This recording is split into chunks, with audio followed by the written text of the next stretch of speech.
One-time WWF Hardcore Champion, two-time WWE Women's Champion, WWE Hall of Fame Class of 2021. My heart is so happy. Everyone who knows me knows how much I love and adore this woman. I think she is the GOAT. I don't think there's anybody better. Ladies, gentlemen, my non-binary friends, it is I, Josh Robinson, here for Love Wrestling, and this week we're discussing the legacy of Molly Holly.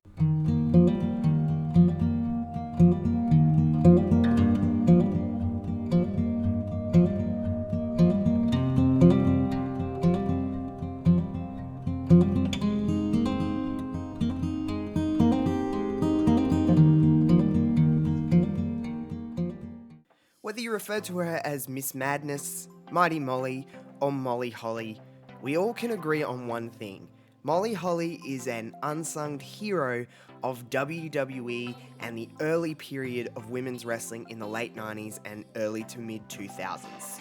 Now, I'll be the first one to admit this. When I make the legacy of, I have people in mind. Obviously, there's an audience for this show, and I'm like, okay, I need to kind of cater to different kinds of audiences so that, we're getting a little bit of everything. But when I decided that it was finally time to do an episode on Molly Holly, this is purely for Josh. This is purely for me. I am being selfish in this episode because anyone who knows me knows how much I admire and appreciate and love Molly Holly. I just think in that time of women's wrestling, she was the one that held everything together. Yes, it's easy to talk about Trish and Lita and all of those badass women from that time just, being huge stars. But Molly Holly was like the glue, and she was like the one in the middle that kind of kept everything moving and was like a well-oiled machine. She's so good at professional wrestling, and I'm just going to gush about Molly Holly for the next 10 minutes because I truly, truly do love Molly Holly. And up until her Hall of Fame induction in 2021, this year, we really didn't hear a lot about Molly Holly. Here and there, we would see her pop up.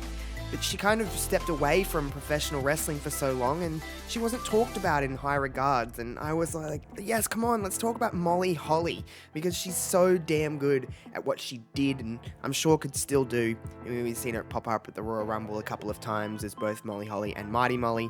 And we've seen her kind of pop in at Evolution and different things. She now works as a producer, but, that's all now. Let's take a little look at the career of one Molly Holly.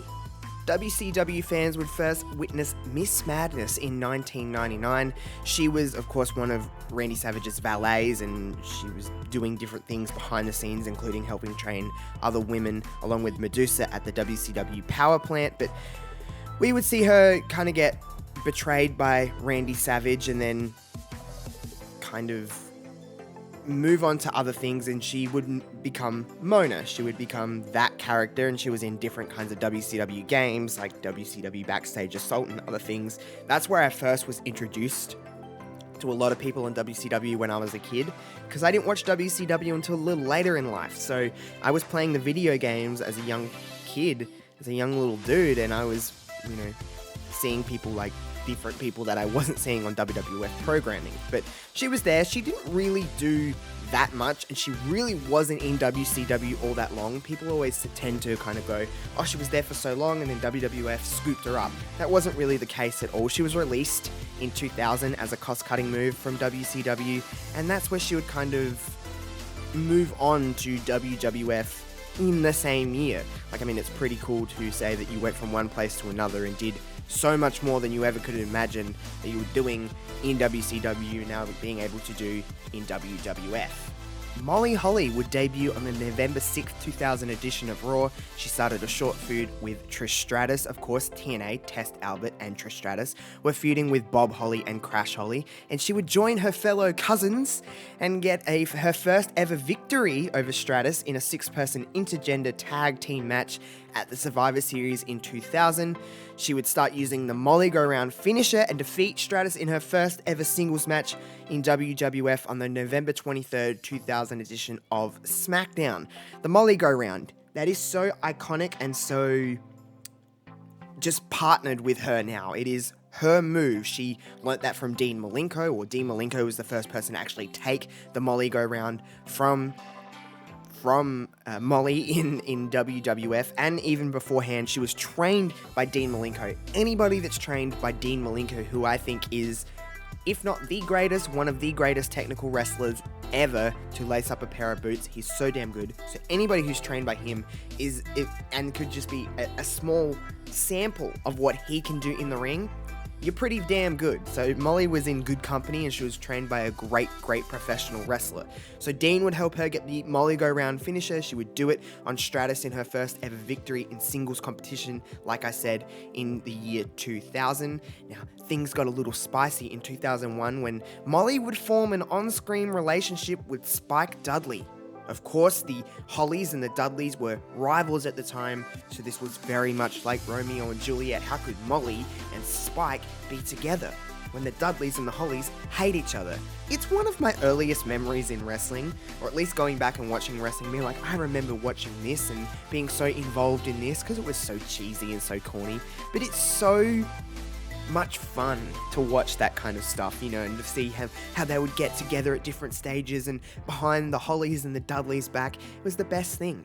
Molly was so much fun in those times, and Spike, and Molly has stated in multiple different interviews in later years saying that relationship, quote unquote, with Spike Dudley was the best time of her career. She said, you know, it's so much fun to work with in those situations, but they would eventually split. I know, everyone was so sad. And this would lead to an intergender singles match, and Molly actually pinned Crash Holly. If anyone can remember that in 2001, it happened. It happened. In September of 2001, after Molly had dumped Spike, she became Mighty Molly, the superhero sidekick of the Hurricane.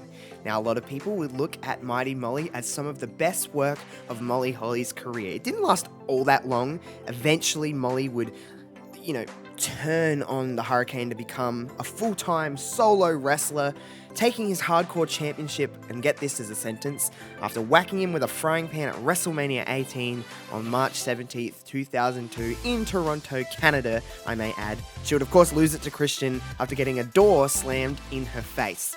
Now, that is what happened word for word. I'm not paraphrasing anything, I'm not making anything up. You didn't watch wrestling in that time, that would sound so bizarre, but only you could do that in only wrestling. It is so crazy, but everyone remembers that at WrestleMania 18 when Molly was running, she had her cape and everything, hardcore championship in one hand and scooting along, and bang, gets a door slammed in her face by the one and only Christian. And Christian would win the hardcore championship from Mighty Molly. After splitting up with the Hurricane in the April of 2002, Molly would go back to her previous ring name, of course, of Molly Holly. Now, this is where Molly's ring work and her character work was doing my favourite stuff in the years of 2002 to 2003, 2004-ish. She would win the WWE Women's Championship twice in this time, and she was often the heel that was going against people like Trish Stratus and Lita and Gail Kim and other people in these times, and Victoria, other different women in these times, because she was such a good foil for all these baby faces. In this time, of course, we've talked about it so many times, and as everyone knows, it was more emphasized on what women look like instead of what they could do in the ring. Of course, there was a kind of slight, small, quiet revolution that was going on in this time, maybe a little bit underneath the upper management side of things, and just happening on the very tippy top of the surface, and people like, hey, these women can go, these women can wrestle. Molly, Trish, Lita, Jazz, Victoria, the list goes on and on. But Molly was anti all of the boobs and butts, I guess you could say, the TNA levels that you'd have in WWE at the time. She was the anti-version of what Trish Stratus was presenting in that time. She was doing all of these things, and because of these things, again, like I said, she was the perfect foil, so she would be able to be women's champion, because, you know, you couldn't have Trish always on top. You couldn't have Lita always on top. So you would have these different segments with Molly being on top and Molly being the one that's holding the WWE Women's Championship, so these faces have something to fight for and something to chase. You know, she would do different things with Trish throughout these years, and again, winning the Women's Championship twice in this time, especially in this time where women were kind of coming and going, and you had Trish Stratus, you had Lita, who were often at the top of the division. You didn't have a lot of underneath. there wasn't a lot of women employed by WWE at the time either, so it was kind of this endless cycle. And, some people would come out, some people would come in, some people would kind of go up and down in their career apart from the women at the top, like Trish and Lita. So to have the Women's Championship twice and to have fairly decent reigns throughout that time, it's pretty damn cool to have Molly in this situation and Molly doing great work. When we talk a lot about Trish on this show, because Trish was the golden girl. She was the one. She was what they wanted to put on posters. She was on all the posters, but when Trish was still learning in the times of 2001, 2002, and, starting to come together in 2003, where Trish was really getting good in the ring, it was because she was working with people like Molly Holly. She was working people that knew what they were doing and could make Trish look like $1,000,000. That's what a great heel does, is to make a babyface look amazing, and Molly Holly did that in those times. She would, like I said, work with Trish Stratus a lot in these times. She would, again, being that kind of anti-diva-esque role where she would not wear the little outfits that a lot of the other women were doing, and she would cover up a lot more, and she was kind of this she had a next door look about her, which I really liked, and a lot of people did, and growing up, I didn't really appreciate Molly's work until I understood wrestling a little more. That's when I really was like, Molly Holly is damn good at wrestling, and it's really, really cool to have, it's really cool to have that appreciation for someone's work when a little later, when you weren't in the moment of it and you weren't really understanding what wrestling was. I was only a young kid when this was going down. I was just a little boy just watching wrestling, so it's cool to have that appreciation a little later on and go, actually, Molly Holly, damn great at professional wrestling. We've all heard the story of WrestleMania 20. The Women's Championship, then held by Victoria, was not originally scheduled to be a part of the event in Madison Square Garden. Molly said, I really want to be able to do something to have Victoria and the Women's Championship featured on the pay-per-view. So she said, I'll shave my head. We can have a hair versus title match. And I'll shave my head so then the women can be featured in a Women's Championship storyline at WrestleMania 20. Of course, that happened. Again, a different time. A shorter match at WrestleMania at WrestleMania 20 in 2004. Molly lost, and she would get her head shaved. Now, again, I say this a lot. In some people's mind, this was the best version of Molly Holly.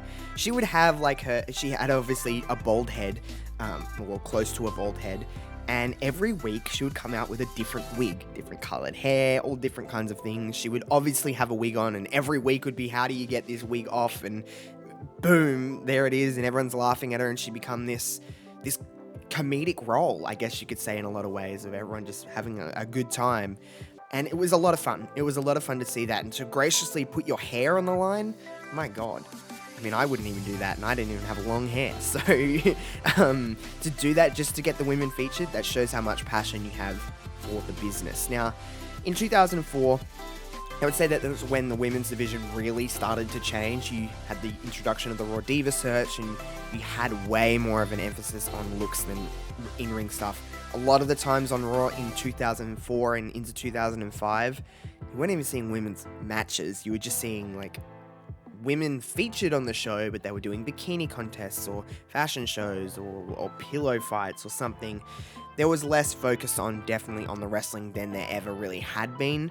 So I think that's what led, and even Molly said in many different interviews, that it was time to go.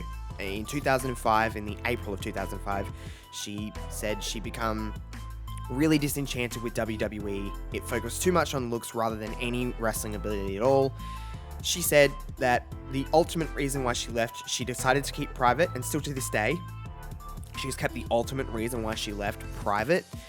But she just said it was time to go and time to take a complete break from WWE and complete break from wrestling and officially retire from wrestling in 2005. Like I stated at the top of the episode, Molly appeared different times throughout in WWE history. She appeared in December of 2007 at the Raw 15th Anniversary Show, WrestleMania 25 in the Miss WrestleMania 25 Diva Battle Royal.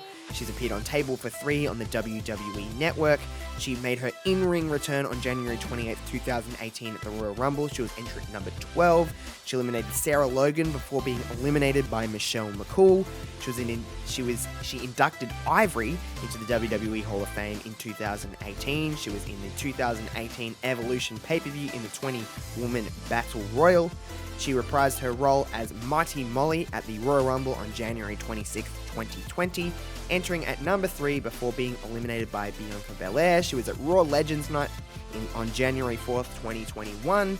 And of course, she was inducted into the 2021 WWE Hall of Fame, and rightfully so. Way too late in my opinion, but she's a damn great example of what women were doing way before the coined evolution. That's going to do it for this week's episode of The Legacy of. Tell me, of course, your thoughts about Molly Holly in the comments or over on Twitter at JoshRobinson_00. Of course, as usual, my links and Love Wrestling's links will be in the description box below. If you enjoyed today's episode, please leave a like on here. Big thumbs up. Lets YouTube know we're doing a good job. If you haven't, click the big red subscribe button. Click the bell for notifications of when Love Wrestling is dropping new videos. Other than that, I will say some people will not be real impressed with this, and I understand. But next week's episode, The Legacy of Victoria, will be the season 1 finale. Oh.